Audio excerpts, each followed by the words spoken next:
Alright guys, Fula coming to you with another video. I hope everything is going well with y'all. I hope all of y'all are thriving in these crazy times, man. It just seems like something new every day is happening, and most of the time what's happening is not really in our favor. But we can just hope and keep on pushing forward for better. So I wanted to talk about something that came to my attention. And if you don't know, in the past I have made videos on soccer. I'm a big football fan. They call it football, whatever you may want to call it. So I've made videos about it. So what I want to say is that, some news has came to us that has really surprised me. And I'm really surprised that, the fact that they're entertaining this right now. And it just shocked me. It just happened out of nowhere, really. But anyhow, it has been confirmed that Karim Benzema is now recalled for the French national team for the Euro delayed 2020 tournament happening. And this is really a surprise to me for two reasons. Number one, I don't think he's played for the team for 6 years now. It's been so long since he's been on the team. Now, there's something I want to say about Karim Benzema before we get started. I've always rated him. I've always regretted the fact that Barcelona turned him down. And the reason why they turned him down is because when they went to France to pay him a visit and to just get a feel for him, he was reclusive, he was a little bit shy. And also, Barcelona turned him down because about the friends he kept. That crap like that. So I was like, dang, man. And on top of that, Barcelona, instead of getting Karim Benzema, they got Sario Zlatan, who didn't do much for the team. And if you ask me, Karim Benzema is way more skillful than a Zlatan Ibrahimovic. Just keeping it a buck. But anyhow, I always wish that Barcelona, as a Barcelona fan, I always wish that they would have got him. I always was like, dang, man, that's sad. We could have got him, but we didn't get him. So you fast forward in Real Madrid, and that dude is just, let's face it, that dude is nice. Okay, you can't ask for much more from a striker. Okay, he's a complete player. Now, granted, when he started in Real Madrid, he started a little bit slow. He had to get used to La Liga, the pace of La Liga, and also he had to get used to the simple fact that he was in a new country, and he was also, playing a different style of football from Lyon. But now you fast forward, and that dude cannot be stopped in La Liga. And right now, it's like he's just getting better with time. He's 33 years old, and he's scoring, providing goals for others. So, man, I'm just like, man, Barcelona really messed up. Now, the thing that happened with Karim Benzema and why he wasn't playing for France, in essence, he was blackballed. So everybody knows that there was some kind of controversy with one of the former French players. I never thought much of him. He was, that dude was only 5'4" or something. He was not that tall at all, But yeah, I don't even think he played outside of France, to be honest with you. I need to look at his records and look at his playing history. But I believe he never even played outside of France. But anyhow, there was a controversy with Charlie Buena and a sex tape with him and his wife. And so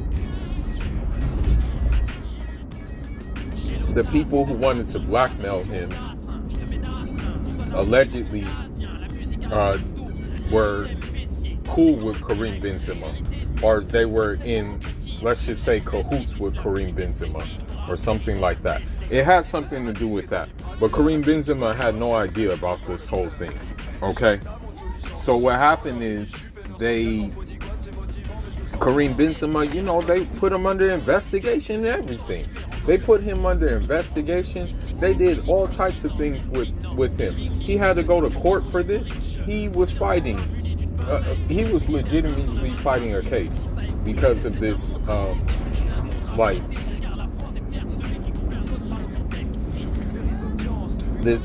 incident. As a result of that, he got blackballed, man. He got excluded from the winning World Cup team of France. He was excluded from the Euros when France they lost in the final against Portugal, who just all they did was play defense the whole final on some cowardly stuff. They scored one goal and then they just played defense. You know, I was like, man, get out of here. Sorry, old game. I remember that game. I was so distraught. Man, I was so distraught that game, man. After the game, I was like, man, oh man. But I'm gonna tell you something though. You know, it sucks, but it's just the reality. But you know, technically, we should not, like, during the World Cup and stuff like that, during these international tournaments, we should not have to support a European team. But, I mean, the blow is softened because of the simple fact that, you know, the team, like France, is just basically made up of players from the former colonies. That's all France is now, like that team. It looks like the African Union, okay? And we know realistically that an African team, like a continental African team, they ain't gonna do nothing in the World Cup. I know that. I have to come with realization. I have to come to the realization that ain't gonna happen. I've known that. And plus, you know, I got family in France, so it's not a big deal. I've been to France. I spent some time in France, so I have like a connection there. But anyhow. I mean, as I said, you know, when you're supporting France, in essence, you're supporting like Algeria, you're supporting Mali, you're supporting Senegal, you're supporting Guinea, you're supporting Martinique, you're supporting Guadeloupe. Heck, in some cases, you're even supporting Nigeria, which is not a French colony, but still, you know, I believe there's maybe one player of like mixed, like Togolese, Nigerian origin, if I'm not mistaken. I'm not quite sure. I gotta double check. But anyhow, man, this is good news. This is very good news. Because I'm gonna tell you something. Karim Benzema hey, this guy is a number 9 that France needs. This guy is going to be a number 9 who's just not going to, who's not going to just sit at the goal all day and just wait for the ball. He's not going to do that. You know, he's not going to just stand in the box and wait for the goal. And I hate to put him under the rug, but I'm about to put him under the rug. But Olivier Giroud, that's mostly what he does because he's tall. You know what I mean? He's a target man. But to be honest, he ain't doing nothing with Chelsea. You know? And I'm not going to lie to you. Most of the goals Olivier Giroud scores are with his head. Alright, that's another thing about him. He just scores goals with his head. So that's why I was like, you know, I'm not too big on him. He doesn't really have no technical skills or, you know, no dribbling and things like that. He doesn't have that full skill set. Now, Karim Benzema, on the other hand, full skill set, dribbles, feints. Although he's not as tall as Olivier Giroud, he's still big. You know what I mean? Like I've actually, you know, had the pleasure of meeting Karim Benzema out here in Los Angeles before. You know, I met him. You know, that guy is like quiet, calm, reserved dude. But when you look at him, he's physically imposing. He's big. You know, me myself, I'm not that tall. I'm like 6 feet. Like, yeah, just like give or take 6 feet. Flat. You know, I think Karim Benzema, he may be like 6'1" or something, but he's wide. You know, he's a big guy. You can tell that he, you know, when he plays in La Liga, he be like giving them defenders the blues because he's so big. His frame is big.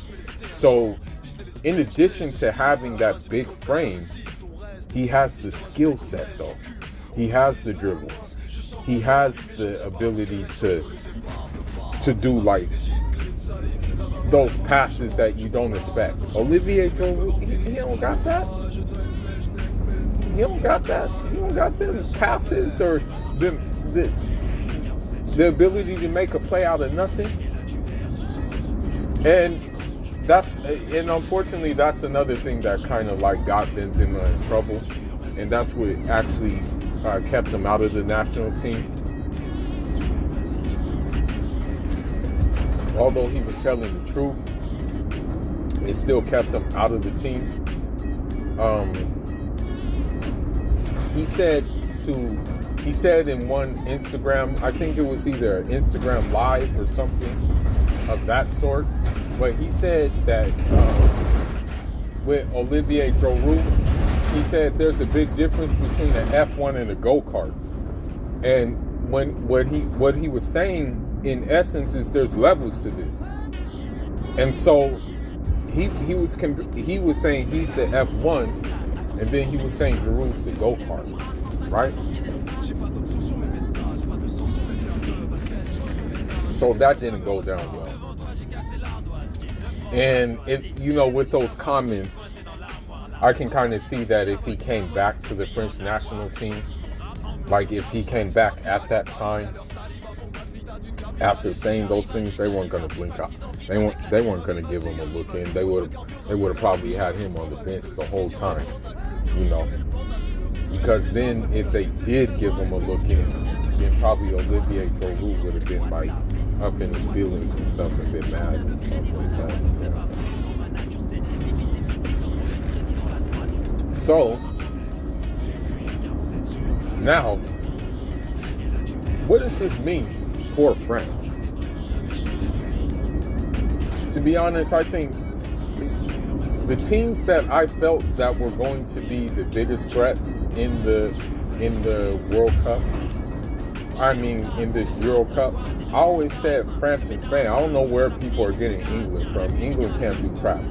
I'm sorry to say it, but when England comes together as a team, all those players are playing in the Premiership and they're playing with each other week in and week out. When it comes to the national team, they just don't do it. They just don't click for some reason. It just doesn't work.